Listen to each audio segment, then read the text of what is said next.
선생님, 공부는 너무 하고 싶어요. 그런데 철학책이 너무 어려워요.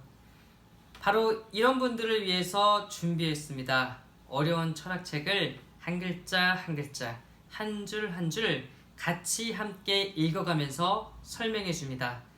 안녕하세요. 철학책을 강독해 주는 남자, 철강남입니다. 우리 지난 시간에 이어서 오늘 또 계속 공간에 대해서 설명을 해드리도록 하겠습니다. 공간은 이 칸트가 말하는 선언적 감성론에서 앞부분에 해당하는데요. 우리가 인식은 어떤 정보를 받아들이고 그것을 머릿속에서 이 정보들을 가지고 잘 사유를 해가지고 이제 개념이 발생되면서 우리가 이제 인식이 시작됩니다. 경험이 시작돼요. 그러다 보니까 이 외부에 있는 정보를 받아들이는 인간의 아주 근원적인 능력이 무엇일까? 칸트는 공간과 시간이라고 합니다. 그래서 공간이 어떻게 이게 선천적인 인간이 가지고 있는 선천적이고 선험적인 능력인지 지금 네 가지의 이유를 들어서 설명을 하고 있는데요. 지난 시간에 첫 번째 그리고 두 번째에 대해서 생각해 보았습니다. 그러면서 첫 번째는 공간은 후천적인 그리고 경험적인 개념이 아니라고 말했습니다. 이게 경험으로서 후천적으로서 얻을 수 있는 게 아니라고 이야기해요. 꼭 어떻게 해야 된다고요?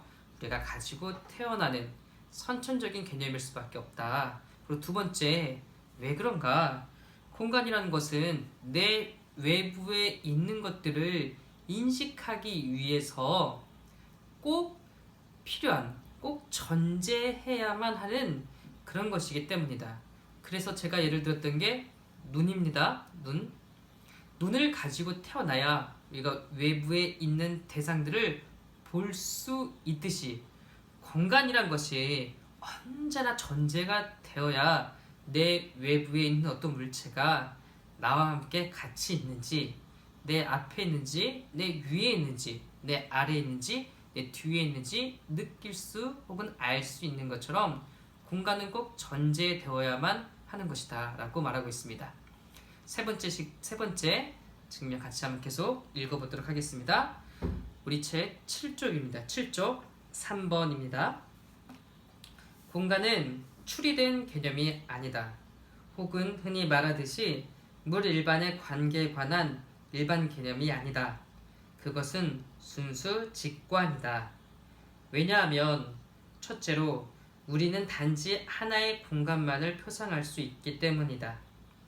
많은 공간이라는 말은 하나의 동일한 공간의 부분들을 의미한다. 또 이런 부분들은 유일의 포괄적인 공간에 대해서 이를테면 그것의 조직 요소로서 이런 요소들이 집합해서 포괄적인 공간의 성립이 가능하지만 선행할 수 없고 도리어 유일의 포괄적인 공간 안에서만 생각될 수가 없다. 이 부분이 조금 길기 때문에 제가 약간 넘어가도록 하겠습니다. 여기까지 멈추고 다시 앞에서부터 설명을 해드리도록 하겠습니다. 먼저 첫 번째 문장, 공간은 추리된 개념이 아니다. 자, 추리된 개념이라는 것이 무엇일까요? 혹시 명확하게 알고 있나요? 자, 제 동영상을 처음부터 보신 분들은 어렴풋하게 알고 있으면 어떻게 생각하신다고요? 네, 그렇죠. 어렴풋하게 알고 있는 건 아는 것이 아니다입니다. 그러면 추리된 개념이란 어떤 개념을 말할까요? 실은 여러분들이 잘 알고 있는데 명확하게 갖지 못한 건데요. 제가 말하는 의자나 사과나 책상을 생각하면 쉽습니다. 아니, 귤이라고 생각해도 쉬워요. 지난 시간에 이어서 계속 제가 귤을 가지고 왔는데요. 귤, 눈에 보이는 이 대상하고 여러분, 제가 귤이라고 처음에 이야기했을 때 그 귤 생각해 보십시오. 같은 겁니까? 동일한 겁니까? 아니요. 그렇지 않습니다. 다른 대상이에요. 자, 여기 귤이 하나가 더 있습니다. 자, 이 귤과 이 귤 같은 걸까요? 아닙니다. 동일하지 않아요. 전혀 다른 대상이에요. 그런데 우린 이걸 똑같이 귤이라고 이야기를 합니다. 왜 그럴까요? 자, 생각을 해보십시오. 우리가 모든 대상들 하나하나의 이름을 다 붙이면 우리는 그것을 다 알지도 못하고 파악할 수가 없습니다. 그래서 우리는 이 여러 가지 물건들이나 어떤 사물들에 대해서 어떤 비슷비슷한 성질들을 모아서 하나의 군을 형성하는 거예요.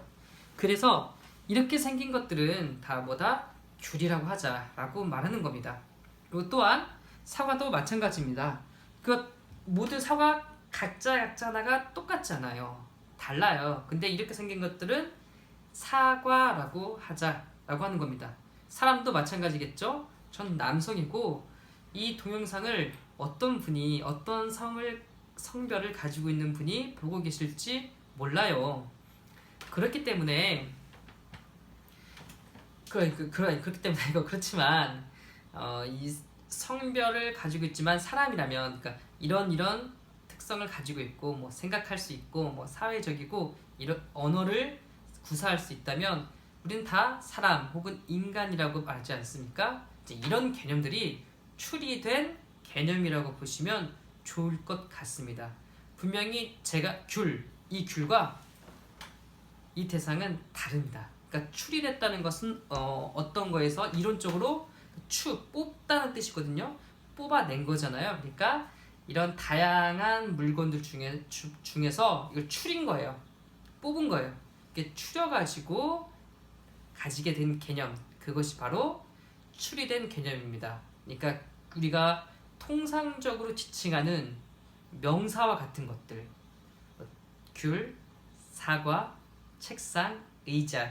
분명히 책상도 제가 가지고 있는 책상과 여러분의 책상이 다를 거고, 제가 지금 앉고 있는 의자와 여러분들이 앉고 있는 의자가 이게 의자가 분명히 다를 텐데 우리는 다 똑같이 의자라고 동일한 의자인 것처럼 생각할 겁니다. 왜냐하면 이미 의자라는 개념이 추리된 개념이 우리의 머릿속에 뇌리속에 잘 박혀있기 때문에 그렇겠죠. 그렇지만 그것들은 다 추리된 개념입니다. 경험에서 이 비슷한 성질들을 모아서 만든 그런 개념이죠. 공간이 이렇게 다양한 것들, 전혀 다른 그런 물건들을 가지고 만들어서 형성한 개념이냐? 아니라고 칸트는 말하고 있습니다. 혹은 또한 흔히 말하듯이 물 일반의 관계에 관한 일반 개념이 아니다라고 말하고 있습니다. 또 이때 물은 모든 사물들을 말하고 있고요. 그 다음에 일반 개념도 경험에서 그런 추리된 개념하고 좀 유사한 비슷한 의미라고 생각하셔도 좋을 것 같습니다. 그냥 우리가 눈으로 보고 있는 이 의자나 이 사과나 이 책상이 아니라 그냥 말하는 사과, 그냥 말하는 책상, 그냥 말하는 의자. 이제 아마 우리는 서구인들하고 달라서 서구인들은 확실히 관사 뭐 대명사 이런 것들이 명확하게 구분을 하잖아요. 그렇기 때문에 이런 개념들이 더 쉽게 와닿을 수 있지만 우리에겐 약간 와닿지 않을 수도 있어요. 그래도 잘 제 설명을 통해서 잘 이해하시길 바라겠습니다. 그것은 순수 직관이다 라고 말합니다. 그 공간은 계속 우리가 가지고 태어난 그런 선천적인 순수한 능력이라고, 정보를 받아들이는 능력이라고 말하는데요. 왜냐하면 첫째로 우리는 단지 하나의 공간만을 표상할 수 있기 때문이다 라고 말하고 있습니다. 여러분, 공간 생각해 보십시오.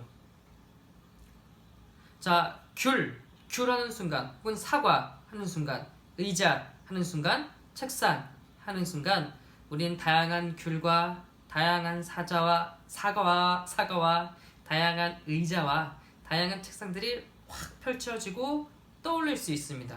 공간은 그럴까요? 아니라고 말합니다. 공간은 그냥 하나예요. 저 여러 가지 공간을 떠올리는데요. 제 방도 있고요. 거실도 있고 복도도 있어요. 또 혹은 뭐 학교도 있고 직장도 있고 창 밖에만 보더라도 벌써 공원도 있을 수 있고 어떤 천이 있을 수도 있어요. 다양한 공간들을 떠올릴 수 있는데요. 이렇게 의심이 드는 게 당연한 건데요. 그것에 대해서 바로 다음 문장에 칸트가 이어서 말하고 있습니다. 많은 공간이란 말은 하나의 동일한 공간의 부분들을 의미한다 라고 말하죠. 그러니까 잘 생각해 보십시오. 우리가 내 방이건 거실이건 복도건 학교건 직장이건 이 다양한 공간들은 알고 보면 뭡니까? 동일한 공간의 부분들, 그냥 구획지은 것 뿐이에요.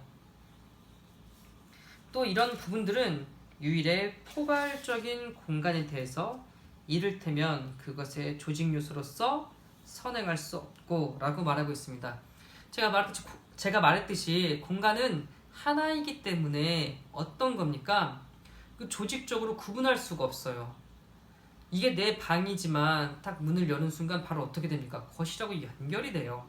그럼 조직 요소로서 구분할 수 있는 건 뭡니까? 이거는 경험적인 그런 대상만이, 개념만이 가능해요. 뭐냐면 바로 이 귤과 같은 겁니다. 얘랑 분명히 달라야 돼요. 그래야지 얘를 귤이란 하나의 개념으로 얘와 얘를 거기에 넣을 수가 있어요. 어떻게? 귤은 뭐하고 다릅니까? 사과하고 다르기 때문에, 배하고 다르기 때문에, 딸기하고 다르기 때문에 이것들을 각자의